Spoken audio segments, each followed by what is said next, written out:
വർത്തമാനത്തിലേക്ക് വീണ്ടും സ്വാഗതം.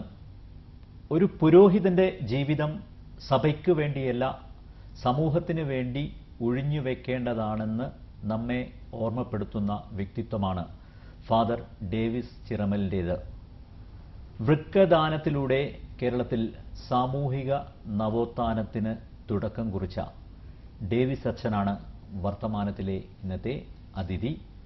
വർത്തമാനത്തിലേക്ക് അദ്ദേഹത്തെ സ്നേഹാദരങ്ങളോടെ സ്വാഗതം ചെയ്യുന്നു. വർത്തമാനത്തിലേക്ക് സ്വാഗതം. നന്ദി. തൃശ്ശൂർ ജില്ലയിലെ ഒരു കൊച്ചു പള്ളിയിൽ വികാരിയായി സേവനം അനുഷ്ഠിക്കുന്ന ഫാദർ ഡേവിസ് ചിറമേൽ ഇന്ന് ലോകത്തിന് ഒരു കൈത്താങ്ങായി മാറിയിരിക്കുകയാണ്. എങ്ങനെയാണ് ഈ സാമൂഹിക സേവന രംഗത്തേക്ക് കടന്നു വരുന്നത്? ഒരു പുരോഹിതൻ അതിനാൽ തന്നെ സമൂഹത്തിൻ്റെ സമ്പത്താണ്, സ്വത്താണ്. എല്ലാ സ്വത്തും ഉപേക്ഷിച്ചത് അതുകൊണ്ടാണ്. ഈ ലോകത്തെ മുഴുവനും സ്വന്തമായി കരുതുന്നതിൻ്റെ അടയാളമാണ് പൗരോഹിത്യം. അങ്ങനെ നോക്കുമ്പോൾ ഇതിന് എന്നാ കടന്നു വന്നതെന്ന് ചോദിക്കാൻ തുടങ്ങിയാൽ അതിന് ഉത്തരമില്ല. കാരണം ഞങ്ങൾ വീട് വിട്ടിറങ്ങുന്നത് ബന്ധങ്ങൾക്കൊക്കെ ഒരു മാനവികത ഉണ്ട് എന്ന് മനസ്സിലാക്കുന്നത് കൊണ്ടാണ് വീട് വിട്ടിറങ്ങുന്നത്. അല്ലെങ്കിൽ പുരോഹിതനാകണമെന്നില്ല, എൻ്റെ വീട്ടിൽ തന്നെ അതിൻ്റേതായ ഒരു തലത്തിൽ നിൽക്കാം. അതുകൊണ്ട് ഒരു പുരോഹിതൻ എന്ന് പറഞ്ഞാൽ പുരോഹിതൻ്റേതായ ഒന്നുമില്ല. അവൻ ഡെഡിക്കേറ്റഡ് ആൻഡ് എടുത്തു വെക്കപ്പെട്ട, ശരിക്കും പറഞ്ഞാൽ ബലിപീഠത്തിൽ എടുത്തു വെക്കപ്പെട്ട ഒരു ബലിവസ്തുവാണ്, അർപ്പിക്കപ്പെടാനുള്ളൊരു ബലിവസ്തുവാണ്. അതാണല്ലോ പറയുന്നത്, അർപ്പിക്കപ്പെടാനും ബലിയാകാനും എന്നൊക്കെ പറയുന്നത് അതാണ്. അല്ല, ഫാദർ പറഞ്ഞ 100% ശരിയാണ്. പക്ഷേ ഈ അപകടത്തിൽ പെടുന്നവരെ സഹായിക്കാനായി താങ്കൾ ആക്സ് എന്ന് പറയുന്ന ഒരു സംഘടന ആരംഭിക്കുകയുണ്ടായി അല്ലേ? അതാണ് ഞാൻ ഉദ്ദേശിച്ചത്. അതെ, അത് നമ്മുടെ ജീവിതത്തിന്റെ അനുഭവങ്ങൾ എന്ന് പറയുന്നതാണ് സുവിശേഷം. ഒന്നും കാരണങ്ങളില്ലാതെ സംഭവിക്കുന്നില്ല. ഞാൻ ജനിച്ചത് തന്നെ ദൈവത്തിൻ്റെ ഒരു കാരണമാണ്. അതുപോലെ നമ്മുടെ ജീവിതത്തിലെ ഓരോ നിമിഷങ്ങളിലും ഒരു അനുഗ്രഹിക്കപ്പെട്ട നിമിഷങ്ങളുണ്ട്. പക്ഷെ അതിനെ നമ്മൾ മനസ്സിലാക്കണമെന്ന് മാത്രം. നിത്യവും നമ്മൾ അപകടങ്ങൾ, വാർത്തകൾ കാണുന്നു, അല്ലെങ്കിൽ വായിക്കുന്നു, മനസ്സിലാക്കുന്നു. പക്ഷെ നമ്മൾക്കൊന്നും ചെയ്യാനില്ലല്ലോ. നമ്മൾ വിചാരിക്കുന്നത് ഇതൊന്നും നമുക്ക് പരിഹരിക്കപ്പെടാൻ പറ്റാത്ത കാര്യങ്ങളാണെന്ന് കരുതുന്നത്. അങ്ങനൊരു കാര്യം ലോകത്തില്ല എന്നാണ് ഞാൻ മനസ്സിലാക്കുക. ഇപ്പൊ കടല് വറ്റിക്കാൻ പറ്റുമെന്ന് ചോദിച്ചാൽ വറ്റിക്കാൻ പറ്റും, ഇന്ന് പറ്റില്ല എന്ന് മാത്രം. അതുപോലെയാണ് നമ്മുടെ ജീവിതത്തെ കാണുന്നത്. കാരണം നമ്മൾ സൃഷ്ടിച്ച ദൈവത്തിന് നമ്മളിലൂടെയാണ് ഈ ലോകത്തെ നിലനിർത്താനായിട്ട് ദൈവം ആഗ്രഹിക്കുന്നത്. ശരിയാണ്. വി ഹാവ് ടു ഡു, നമ്മൾ ചെയ്യണം. ഈ ആക്സ് തുടങ്ങാൻ കാരണമാകുന്നത് എന്നും പത്രവാർത്തകൾ, ഒരു പുരോഹിതൻ എന്നുള്ള രീതിയിൽ ഏറ്റവും കൂടുതൽ അപകട മരണങ്ങളിൽപ്പെട്ടവരുടെ മൃതസംസ്കാര വേളയിൽ ചെല്ലുമ്പോൾ അവരുടെ കണ്ണീരും കരച്ചിലും ഒക്കെ കാണുക, എന്നിട്ട് പ്രാർത്ഥിച്ചിട്ട് സമാധാനിക്കുക എന്ന് പറഞ്ഞിട്ട് പോരുക. സ്വയം ആലോചിക്കും, ഞാൻ എന്ത് പറഞ്ഞിട്ടാണ് പോകുന്നത്? ഇനി അടുത്ത നമ്മൾ പറയുമ്പോൾ ഇനി അടുത്തതിൽ കാണാട്ടോ എന്ന് പറയണില്ല എന്ന് മാത്രം. അടുത്ത ആക്സിഡന്റ് ഉണ്ടാകുമ്പോൾ വീണ്ടും അവിടെ ചെല്ലുന്നു. പക്ഷെ ഇത് ഉണ്ടാകാതിരിക്കാൻ എന്ത് ചെയ്യണമെന്ന് ഒരു പോം വഴി ആരും ആലോചിക്കുന്നില്ല. അങ്ങനെ 2-3 ആക്സിഡന്റുകളാണ് എന്നെ അതിന് പ്രേരിപ്പിക്കുകയും. ഞാൻ നേരിട്ട് കളക്ടറെ കാണുകയാണ്. തൃശ്ശൂർ ജില്ലാ കളക്ടർ കണ്ടിട്ട് പറയാണ്, സാറേ ഇതിനൊരു പരിഹാരം ഉണ്ടാക്കണം. അപ്പോൾ ഫാദറെ അങ്ങനെ എളുപ്പമുള്ള കാര്യമില്ല. ഞാൻ പറഞ്ഞു, ഞാനുണ്ടാകാം. അതിനൊരു വാഹനം വേണം നമുക്ക്, അവരെ ഓൺ ദ സ്പോട്ടിൽ നിന്ന് എടുത്തു കൊണ്ടുപോകാൻ. ആ വാഹനം ഞാൻ സംഘടിപ്പിക്കാം. കുറച്ച് ചെറുപ്പക്കാർ വേണം പ്രവർത്തിക്കാൻ, ആ ചെറുപ്പക്കാർ ഞാൻ തരാം. ഞാനുണ്ടാകാം, സാറ് ഇതിൻ്റെ ഒപ്പം നിൽക്കുകയാണെങ്കിൽ. അപ്പോൾ കളക്ടർക്ക് അൽകേഷ് കുമാർ ശർമ്മയാണ് അന്നത്തെ കളക്ടർ. അദ്ദേഹം പറഞ്ഞു, ഫാദറെ നല്ല കാര്യമാണല്ലോ, നമുക്കിരിക്കാം. അങ്ങനെ ഒരു 5-10 സിറ്റിങ്സ് കളക്ടറുടെ വീട്ടിൽ ഞങ്ങൾ ഇരിക്കുകയാണ്. അന്ന് ഒരു കുറിക്കമ്പനിക്കാരോട് ഞാൻ പറഞ്ഞു, നിങ്ങളൊരു ആംബുലൻസ് തരണം. അവർ പറഞ്ഞു, ഫാദർ ഇത് തുടങ്ങിയാൽ കുറച്ച് കഴിയുമ്പോൾ അത് ഇല്ലാണ്ടാവുള്ളൂ. ഞാൻ പറഞ്ഞില്ല, കളക്ടർ നിങ്ങളുടെ ബോർഡ് മീറ്റിംഗിൽ കൊണ്ടുവരാമെന്ന് പറഞ്ഞു. അത് കൊണ്ടുവരാം. പിന്നെ കളക്ടർ ബോർഡ് മീറ്റിംഗിൽ വരികയാണ്. പറഞ്ഞതേ ഫാദർ പറഞ്ഞു കേട്ടല്ലോ, അപ്പോൾ നിങ്ങൾ ഓക്കെ സാർ ഞങ്ങളൊരു ആംബുലൻസ്. അന്ന് തുടങ്ങിയ ഒരു ആംബുലൻസ് മെയ് 8 തുടങ്ങിയത്. അത് വളണ്ടിയേഴ്സ് ചെറുപ്പക്കാർ 24 hours വന്നിരിക്കുകയായിരുന്നു. കാരണം ആ ഒരു കോസിനോടുള്ള അറ്റാച്ച്മെന്റ്.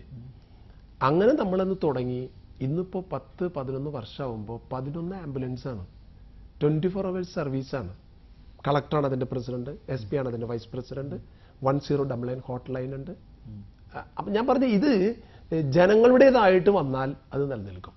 ആരും ഇതിനെ ഹൈജാക്ക് ചെയ്യരുത്. അതായത് ഒരു വ്യക്തിയുടെ അല്ലെങ്കിൽ ഒരു പാർട്ടിയുടെ അല്ലെങ്കിൽ ഒരു സഭയുടെ അങ്ങനെ ആവരുത്. അങ്ങനെ ആവുമ്പോഴാണ് ചട്ടക്കൂടിൽ ഒതുങ്ങിക്കഴിഞ്ഞാലാണ് പ്രശ്നങ്ങൾ തുടങ്ങുന്നത്. ജനനന്മ എന്ന് പറയുന്ന ഒരു സംഘടന തുടങ്ങിയല്ലേ? അതും ഞാൻ വാടാനപ്പള്ളിയിൽ ഇരിക്കുമ്പോഴാണ്. ഇപ്പോൾ വാടാനപ്പള്ളിയിൽ വെച്ചിട്ടാണ് ഈ ഗോപിനാഥന് വൃക്ക കൊടുക്കേണ്ട കാര്യങ്ങളൊക്കെ വരുന്നത്. അപ്പോൾ അവിടെ ഞാൻ എവിടെ ചെന്നാലും നമ്മൾ ഉദ്ദേശിക്കുക അവിടെയുള്ള നാനാജാതി മതസ്ഥരെ അങ്ങനെയാണല്ലോ, അതിനാണല്ലോ ഞാൻ പുരോഹിതനായത്.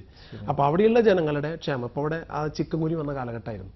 അപ്പോൾ അന്ന് എല്ലാ സെപ്റ്റി ടാങ്കുകൾക്കും അതിൻ്റെ ടാങ്കുകൾ സീൽ ചെയ്യുക, വെന്റ് പൈപ്പ് നെറ്റ് കെട്ടുക, അങ്ങനെ അവർ ഈ കൊതുകിൻ്റെ ശല്യത്തിൽ നിന്ന് മാറ്റുക. അതുപോലെ തന്നെ അവർക്ക് കൃഷി നടത്താനുള്ള സൗകര്യം, ഒരു മെഡിക്കൽ കാർഡ്, ഒരു ഫുഡ് കാർഡ്. മെഡിക്കൽ കാർഡ് എന്ന് വെച്ചാൽ പാവപ്പെട്ട മനുഷ്യർക്ക് ആ കാർഡ് കൊണ്ടുപോയാൽ മെഡിക്കൽ ഷോപ്പിൽ നിന്ന് ഫ്രീ ആയിട്ട് മെഡിസിൻ കൊടുക്കുന്ന ഒരു സംവിധാനം.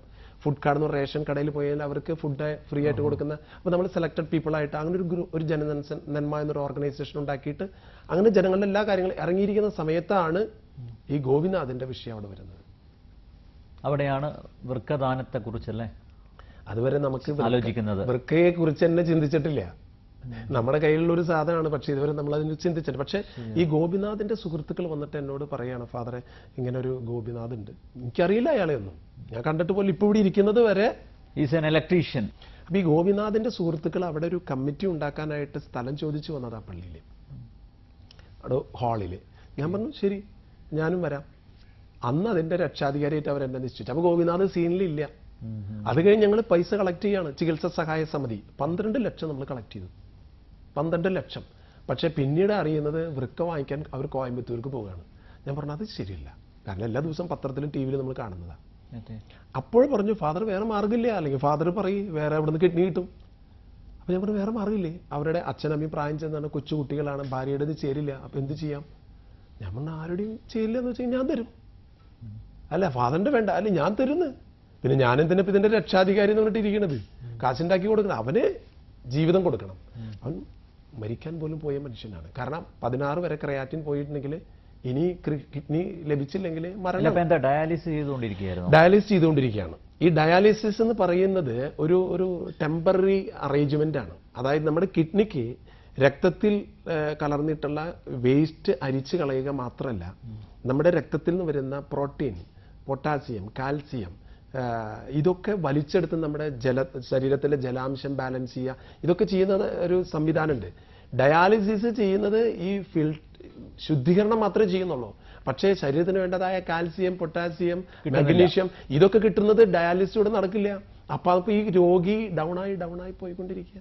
അല്ല ഡയാലിസിസിനും നല്ലൊരു തുക ചിലവാകും. അതിനും ഇപ്പോൾ ഒരു ഡയാലിസിസ് പേഷ്യന്റ് ആഴ്ചയിൽ 3 പ്രാവശ്യം ഡയാലിസിസ് ചെയ്യണം. ഒരു 1000-1500 രൂപയിൽ ഒരു ഡയാലിസിന് വരും.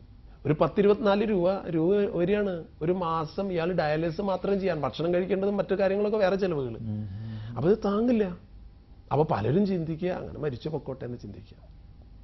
അപ്പോൾ അങ്ങനെ ഒരു സാഹചര്യത്തിലാണ് കിഡ്നി കിട്ടേണ്ട ഒരു ആവശ്യകത വരികയാണ്. എന്തായിരുന്നു ഈ കമ്മിറ്റിക്കാരുടെ ഒരു പ്രതികരണം? എന്തായിരുന്നു? കമ്മിറ്റിക്കാർ 100% അവരെ അഗൻസ്റ്റ് ആയിരുന്നു. അവരെ എക്സ്പെക്ട് ചെയ്യണില്ല. കമ്മിറ്റിക്കാരെന്നല്ല, ഈ ലോകത്തിലെ ഒരു മനുഷ്യൻ പോലും എൻ്റെ ഈ അഭിപ്രായത്തിനോട് യോജിച്ച് നിന്നിട്ടില്ല ഓപ്പറേഷന് മുമ്പ്. അല്ല ഫാദർ ഇതിനെക്കുറിച്ച് അവെയർ ആയിരുന്നു? ഒന്നുമില്ല, അവെയർ ആയിരുന്നില്ല. കാരണം എനിക്ക് അങ്ങനെ അവെയർ ഞാൻ പറഞ്ഞത് നമ്മുടെ സെക്യൂരിറ്റി നമ്മൾ നോക്കുകയാണെങ്കിൽ പിന്നെ പുരോഹിതനാവണ്ടെന്ന് ഞാൻ പറയുന്നത്. എൻ്റെ സെക്യൂരിറ്റി നോക്കുകയാണെങ്കിൽ ഞാൻ പുരോഹിതനാവണ്ടല്ലോ. വിവാഹം കഴിച്ച് ഭാര്യയും കുട്ടികളായിട്ട് എൻ്റെ ഒരു വീടും വെച്ച് സുഖമായിട്ട് സൗഖ്യമായിട്ട് ജീവിച്ചൂടെ? എൻ്റെ സെക്യൂരിറ്റി നോക്കാത്തത് കൊണ്ടാണല്ലോ ഞാൻ വീട് വിട്ടിറങ്ങുന്നത്. വീട് വിട്ടിറങ്ങുന്ന ഒരു പുരോഹിതൻ അവന്റെ സെക്യൂരിറ്റി നോക്കാൻ പാടില്ലെന്ന് ഞാൻ പറയാം. നമ്മൾ അച്ഛൻ എന്തെങ്കിലും പറ്റിയാലോ? എത്ര പിന്നെ പുരോഹിതന്മാരുണ്ട് ഈ ഗണത്തിൽപ്പെടുന്നത്? അത് എൻ്റെ കാര്യമില്ലേ എനിക്ക് പറയാൻ സാധിക്കുക. മറ്റുള്ളവരുടെ കാര്യങ്ങളിലേക്ക് എനിക്കൊരു പ്രചോദനമാവാൻ സാധിച്ചാൽ സന്തോഷം എന്ന് എനിക്ക് പറയാനുള്ളൂ. കാരണം ശരിക്കും ഒരു പുരോഹിതൻ എന്ന് പറയുന്നത് മുറിച്ച് കൊടുക്കാൻ വേണ്ടി. അതുകൊണ്ട് ഞങ്ങൾ കുർബാനയിൽ പറയുന്നത് ഇതെന്റെ ശരീരമാണ്, വാങ്ങി ഭക്ഷിക്കുന്ന എല്ലാ ദിവസവും ഞാൻ പറയുന്നതാ. എല്ലാ ദിവസവും അപ്പമെടുത്തിട്ട് ഇതെന്റെ ശരീരമാണെന്നാണ് ഞാൻ പറയണേ. യേശു ക്രിസ്തു പറഞ്ഞ അതേ വാക്ക് പറഞ്ഞിട്ട് ഞാൻ പറയാണ് ഇതെന്റെ ശരീരമാണ്, വാങ്ങി ഭക്ഷിക്കുമെന്ന്. ഞാൻ നിൽക്കുന്നത് യേശു ക്രിസ്തുവിന്റെ സ്ഥാനത്ത് നിൽക്കണേ. അതാ കുർബാനയുടെ സമയത്ത് മാത്രമല്ലല്ലോ. പുറത്തൊരാൾ വന്നിട്ട് പറയാണ് അച്ചോ എന്റെ ശരീരത്തിൽ വൃക്ക കേടാണ്, അച്ഛന്റെ ശരീരത്തിൽ ഒരു ഭാഗം തരുമെന്ന് ചോദിച്ചാൽ അച്ഛൻ കുർബാനയിൽ പറഞ്ഞല്ലേ എന്ന് പറഞ്ഞാൽ, അല്ല അത് കുർബാനയിൽ പറഞ്ഞെന്ന് വെച്ചിട്ട് ഇപ്പൊ അത് അങ്ങനെ പറ്റോ എന്ന് എനിക്ക് പറയാൻ പാടില്ല. ഞാൻ പറഞ്ഞു ഓക്കെ, നിനക്ക് വൃക്കയില്ലെങ്കിൽ ഞാൻ വൃക്ക തരും, ചിലപ്പോൾ ഞാൻ മരിക്കാം. ഞാൻ മരിക്കാതിരിക്കാനല്ലല്ലോ ഞാൻ പുരോഹിതനായത്, മരിക്കാൻ വേണ്ടിയിട്ടാണ് പുരോഹിതനായത്. അതല്ല യേശു ക്രിസ്തു പറഞ്ഞതാണല്ലോ, നിങ്ങൾ എന്നെ അനുഗമിക്കാൻ ആഗ്രഹിക്കുന്നത് സ്വയം കുരിശും എടുത്തിട്ട് എന്റെ പിന്നാലെ വരാൻ പറഞ്ഞാൽ പിന്നാലെ യേശു ക്രിസ്തു പോയ വഴി കൂടെ വരാനാണ് പറഞ്ഞിട്ടുള്ളത്. എന്നായിരുന്നു വൃക്ക മാറ്റിവെക്കൽ ശസ്ത്രക്രിയ? സെപ്റ്റംബർ 30. എവിടെ വെച്ചായിരുന്നു? ലേക്ക് ഷോർ ഹോസ്പിറ്റലിൽ 2010 സെപ്റ്റംബർ 30. അന്ന് ഞാൻ ഈ കാര്യത്തെ നേരത്തെ അനിൽ ചോദിച്ചതുപോലെ ഇതിനെക്കുറിച്ചൊരു അവയർനെസ് ഉണ്ടായിരുന്നോ? ഉണ്ടായിരുന്നില്ല.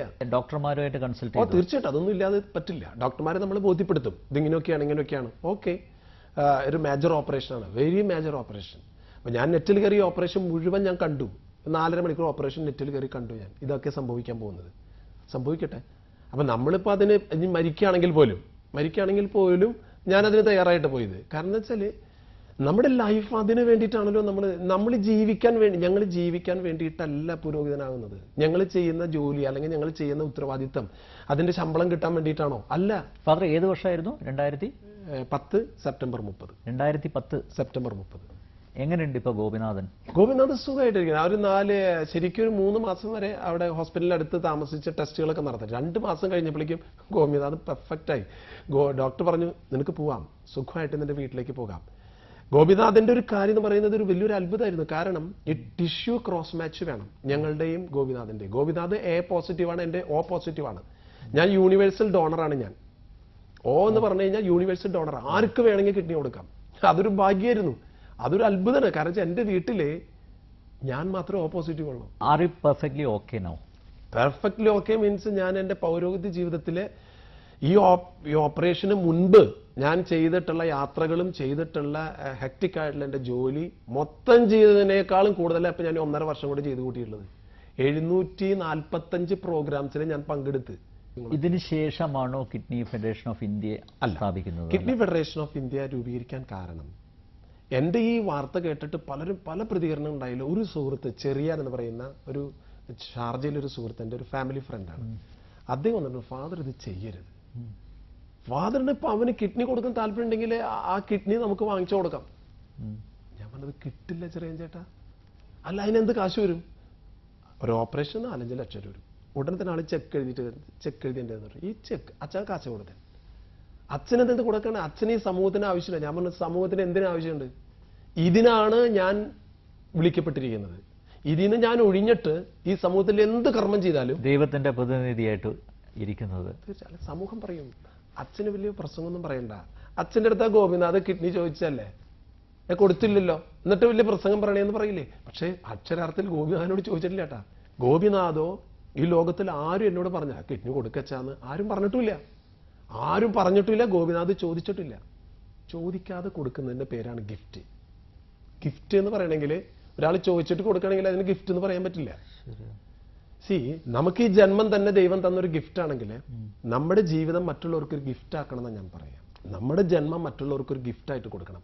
ഗോപിനാഥ് ഒരു തരത്തിൽ പറഞ്ഞാൽ വേണ്ടാന്നടക്കം പറഞ്ഞു. അച്ഛൻ്റെ വേണ്ടാന്ന്. ഞാൻ പറഞ്ഞ എന്താ ഗോപിനാഥ് എന്ന് ചോദിച്ചാൽ ഞാൻ അന്ന് കണ്ട അവസരത്തിൽ അല്ല അച്ഛൻ്റെ ആവുമ്പോ അയാളുടെ മനസ്സിലൊരു പ്രയാസമായി. കാരണം ഇങ്ങനെ ഒരു അച്ഛൻ്റെ കിഡ്നി എടുത്ത് വെക്കേണ്ട ആവശ്യമുണ്ടോ? ഞാൻ പറഞ്ഞു ഇടാ നിനക്കല്ല ഞാൻ തരുന്നത്. എൻ്റെ ജീവിതത്തിൽ എനിക്ക് ദൈവം തന്നിട്ടുള്ളതിന് ഞാൻ നന്ദി പറയുന്നതാണ്. അങ്ങനെയാണ് ഗോപിനാഥനെ പോലും ഞാൻ ബോധ്യപ്പെടുത്തേണ്ടി വന്നു. ഗോപിനാഥൻ നീ വിഷമിക്കണ്ട, എന്റെ കിഡ്നി നിനക്ക് തരുന്നതിൽ എനിക്ക് വിഷമില്ല എന്ന്. നിനക്ക് എന്റെ വിഷമം ഓർത്തിട്ടല്ലേ? എനിക്ക് വിഷമില്ല. ഞാൻ പറഞ്ഞ അന്ന് കിഡ്നി ഫെഡറേഷൻ ഓഫ് ഇന്ത്യ അത് രൂപീകരിക്കാൻ കാരണം ഈ 5 ലക്ഷം രൂപ തന്നപ്പോൾ ഞാൻ അദ്ദേഹത്തിന് പറഞ്ഞു കിഡ്നി തന്നെ വേണം.